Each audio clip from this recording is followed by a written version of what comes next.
What's up guys, Chigs here from Chigs Tech Reviews. So today I've got my hands on another brand new 2018 Android TV box, and this one comes with a mini wireless keyboard as standard. So this is the GooBangDoo XB3 Android TV box. So as usual, we'll begin with a quick unboxing followed by our full performance test including 4K videos, gaming benchmarks, and we'll see how it ranks in our top TV box performance charts comparing it to other Android TV boxes. So let's begin with the specs. I'll put the specs on the screen so you guys can have a quick read. So we've got the S905X Quad-core CPU running at 2 GHz. You've got the Mali 450, 2 gigs of DDR3 RAM and 16 gigs of internal storage. Single band Wi-Fi BGN, Bluetooth version 4, Android version 7.1, and it supports 4K videos at 30 frames per second. So this is everything you get in the box, beginning with a user manual. We've got a UK power adapter here, HDMI cable, standard remote control. This also comes with a mini wireless keyboard. So over here you have a mini wireless keyboard. It's powered by a rechargeable battery and it functions by a USB dongle. So this will give you multimedia functions, volume control, navigational, you've got a touchpad here and a full QWERTY keyboard. I believe this one does not have a backlight. And the mini keyboard also comes with a micro USB charging cable. Last but not least, the brand new GooBangDoo XB3 Android TV box. So the first thing that hits me is this is made completely from metal. So the build quality looks and feels very premium. Now on the front you have a physical power button, nothing on the right hand side. On the back of the device you have an external Wi-Fi antenna. You've got an SPDIF port, network LAN, AV port, HDMI out, your power socket, and if we keep going you've got two USB ports and a micro SD card slot. And that brings us back to the front. This is what the bottom of the unit looks like. A very nice compact design Android TV box. I'm quite impressed with the build quality and design so far. Now to give you guys an idea of the size, I will bring in the H96 Max, my daily driver. If I put it side by side with this box, this is how they look. You can see the GooBangDoo is slightly bigger by a few centimeters.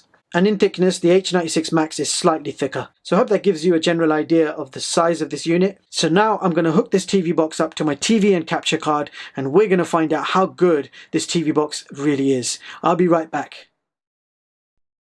First of all, I ran a boot up speed test, and this TV box took 31 seconds to fully load the home screen from a cold start.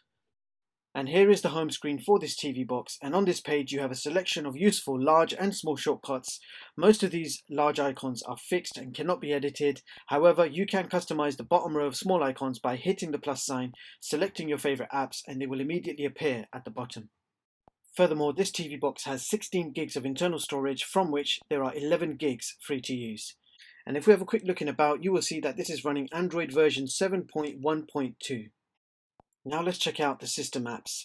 So here are all the apps installed on this box as standard. I have not installed anything yet. You have a few apps to get you started, but more importantly, this has the full version of the Google Play Store, giving you access to thousands of free games and apps. So I tested out Miracast with my Samsung Galaxy S8 and it was very quick and easy to connect. It immediately mirrored my screen, there was no lag whatsoever. It was a very smooth experience, so I can do anything on my smartphone such as watch movies, play games, and it will be wirelessly mirrored on the big screen. So now I'm going to play some 4K video samples from a USB drive, and I'll be doing this from the Kodi media player. Now let's go ahead and play the first video.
So that was 4K videos. Let's move on now to the YouTube test.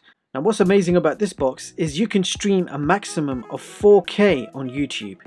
So let's play a few samples.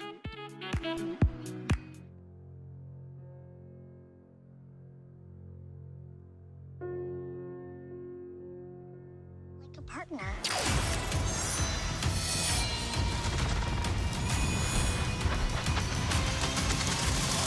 Hold on. You gave her wings and blasters. My father just died. So you came to on the run. Why else would I be here? Hello, Esty. I think it's working, mate.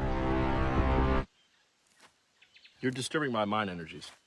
You can't speak when I'm doing this, okay? It's got to be super quiet, just a connection between me and... Stay calm! It's just a case of mistaken identity. Come on, you guys!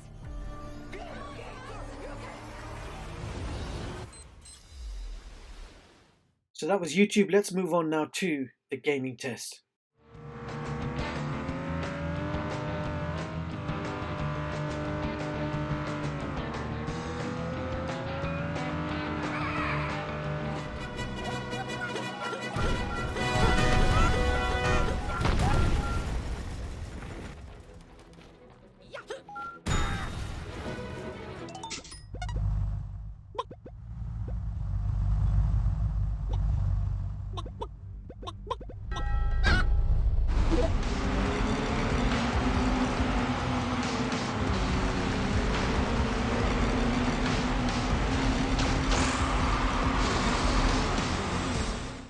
So for you advanced users out there, here is your DRM info, and this box does come rooted as standard. And in the Wi-Fi speed test, we got download speeds of 18 megabits per second and upload speeds of 9 megabits per second. And in the Antutu benchmark test, we got a total score of 26,243. So let's see how that compares with the others. So here is my top performing Android TV box chart for 2018, showing you all the latest Android TV boxes and seeing how they compare with each other. So this new box by GooBangDoo has achieved position 49 on this chart. Now if we compare this TV box to its own price bracket, then here is the top performing Android TV box chart for under $70. And again, all devices have been ranked by Antutu scores, and on this chart this TV box has achieved position 32. You can view all my latest charts online at chigstech.com and read them at your leisure. So it'll be interesting to see what's next, so stay tuned as we have lots more to come. So there you have it guys, that was the new GooBangDoo XB3 Android TV box. So let's break it down with some pros and cons. So this is GooBangDoo's latest low-end TV box. This box is designed to play 4K videos at 30 frames per second, nice and smooth, and it did a pretty good job. Nevertheless, I did try out some 4K videos at 60 frames per second to see what would happen, and you got quite a bit of buffering and stuttering. So as stated in the retail description, this box does a maximum of 4K at 30 frames per second. Games did play quite well on this system, which is great, but based on the specs of this box, I would not play too much, but it's certainly fine for light gaming. I was very surprised to see that this box can stream 4K on YouTube nice and smooth. However, Netflix remains at 480p. You have single band Wi-Fi, but the speeds were quite good due to the external Wi-Fi antenna. However, there is no USB 3 support. Bottom line, this is a great low-end Android TV box, which is very suitable for streaming your movies and TV shows, and it also works great with CODI and IPTV. This comes with a standard remote control and a full mini wireless keyboard as standard. And with that being said, I'll leave the links in the description so you guys can check this product out. That's all for this video. Don't forget to like and subscribe. Thank you so much for watching, and I hope you all have a brilliant day. See you in the next one, guys.